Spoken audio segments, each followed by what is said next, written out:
What's up, y'all? So it's a good morning for me with this fabulous bedhead. And anytime I decide to record, my dog brings me a toy when I'm at home. But this is week 43 of 2024. It's the second week of off season, and it's really a weird limbo time, trying to figure out what I'm going to do. In terms of I didn't really plan out my off season yet. Kind of want to feel the body out a little bit. Still want to train. Still want to try hard. Already have a lot of plans. I know I want to improve on. It's always wanting to push the needle forward, but then you need to back off and give your body that break. So trying to figure it out, and this has been a weird week. Had a weird work schedule of how my days lined up, and that's been one of the hardest things for me to figure out is planning my workouts around my work schedule. And I'm literally moving bits and pieces of different planned workouts around based off of the equipment I have available, because I'm not in the same gym every day, or don't have the availability of the equipment. So that's what this week turned into. Let's get into the training. Bunch of video. I actually cut some stuff out just because I think it was getting too long. But let me know what you guys are doing for your off season in the comments, and what you think you need to work on. And maybe I can throw some videos up that'll help you guys out. So let's get into this week's training. So this is actually Monday. The Sunday, I took kind of the day off, had a busier day at work with some different stuff, busy calls. And probably just did some upper body stuff or just some walking, stuff like that, just staying active. I don't like taking a full day off very often, but I do like, doing some easy stuff. So I'm trying to rotate some different stuff. And there's a little pause there with some grip work. And that is, today was farmer's carries. The week before, you saw some sandbag carries. So here's some farmer's carries. Nothing wrong with loaded carries. Worked up to, I think this set here is 215 pounds per hand. So nothing astronomical, but when you haven't done them in a long time, look at that bicep pain bopping. Heck yeah. But when you hadn't done them in a while, those felt pretty good, and didn't want to over push them on the first day back doing them, and haven't had them programmed in. So here's some deadlifts, and I think I just left this volume on just so you can get the deadlifts going around.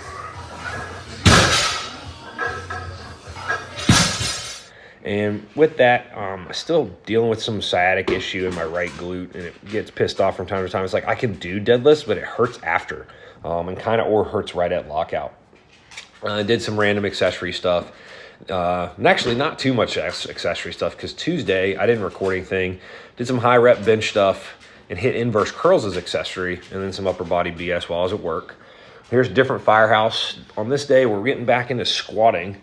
If you notice, a high bar back squat, as deep as I can kind of push it, up to 415 for a single. The fives are hidden on the inside there. Then since we have a leg press, I hit a leg press. I never do it much. I'm just let me change it up, do something different. And then, I don't know. I still hate leg press. I'm not a fan. I don't know. It's just one of those, it's not it's not hard, but it's just I just don't love it.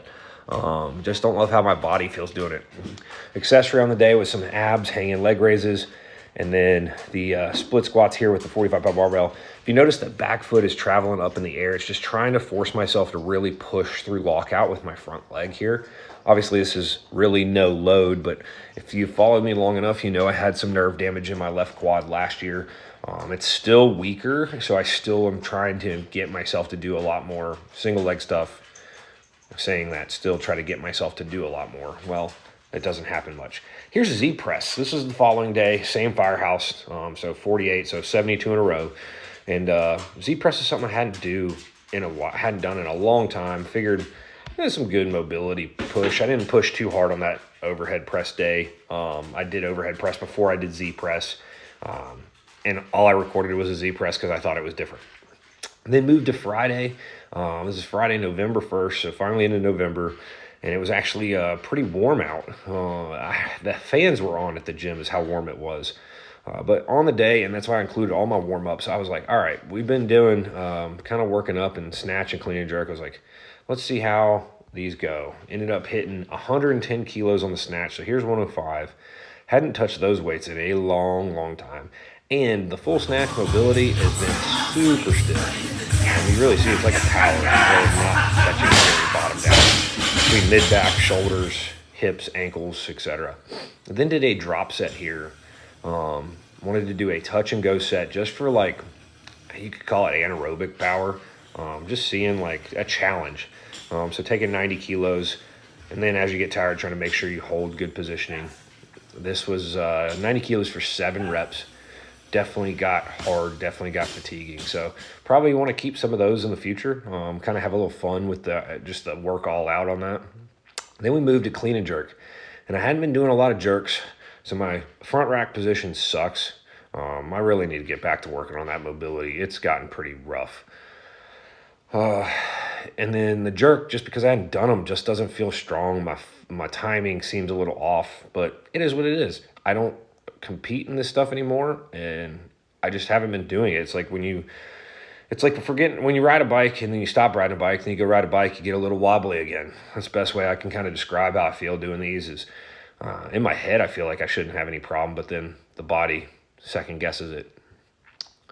So here's 130 kilos.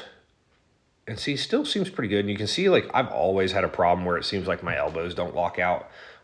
That's been since I started weightlifting, and that's from probably bench pressing for too much for too long. And then still bench pressing, even though I don't know, bench press hurts my shoulders. I like to complain about my body hurting a lot because it does, and I don't do anything about it. So that's the hilarious part. So here's 140 kilos, pretty happy with this, 308 pounds. Being relatively routine, a second back into doing it. And then we get into, here's a down set. Same kind of like with the snatch. This was power cleans, 115 kilos, so 253 pounds for 5 total reps. Mine just tears up your hands, your thumbs. And I was tired. After doing the snatches and then all the cleans, just get a little tired. And then I tried, the one video you'll see after this is 70 kilos, trying to work on some barbell cycling. Like if you're going to like do multiple sets in a row and not dump the bar, yeah, not my thing. Would take a lot more practice, probably with lighter weight, because I'm like trying to catch it. It drops on my quads or jerks my back there. Like it's, and eventually I'm just like, this is stupid. And I just set it down. That's from yours truly. Don't know how you guys do it with straps. Now, move on to Saturday, November 2nd. This is the day my sister is getting married, so we have her wedding reception and stuff like that going on for the day. So didn't even get out to the gym, decided to get out in the morning and get this quick session in here at the house. So mess around here, just doing some hammer winds. This is actually with the short handle hammer. It's all I had at the house was the shorter handle. I actually on this day wanted to put the regular length handle back on. These make your winds a little bit quicker, but I wanted to kind of use this as a general core work. As you notice how many times I'm rotating, it's not necessarily about the speed here. It's just kind of like a core accessory, and also obviously is a pretty good movement pattern if you are a Highland Games thrower. So just working the hips, working the body, trying to work on staying long, working both directions from a core perspective. And then each set, after I do one each side, I'll add a little 2.5 pound weight plate to it. And this is the heavy hammer, so it works up to about 29 pounds for these winds. But just winding back and forth. I kind of end up hitting 3 different training drills today. I did end up, in a second here, you'll see, in between these hammer winds, I was practicing with a bait caster. I've never really used a bait caster before. And so here it is. Trying to land it on the corner of my driveway. It's weird. I'm not good with this at all, but something I'm always, every time I'm out, this is a cheap, crappy rod and reel, just trying to practice and learn how to use a bait caster. I've always used a spinning reel for those who fish. Here we're back to the hammer winds, and this was, obviously I didn't video all my stupid fishing stuff, and I don't know if I videoed every hammer wind because these get boring. But one thing I'm going to talk about with these is I am eventually going to start doing these when I have the opportunity. Like I'm at home here, I'm going to put my blades on in the grass.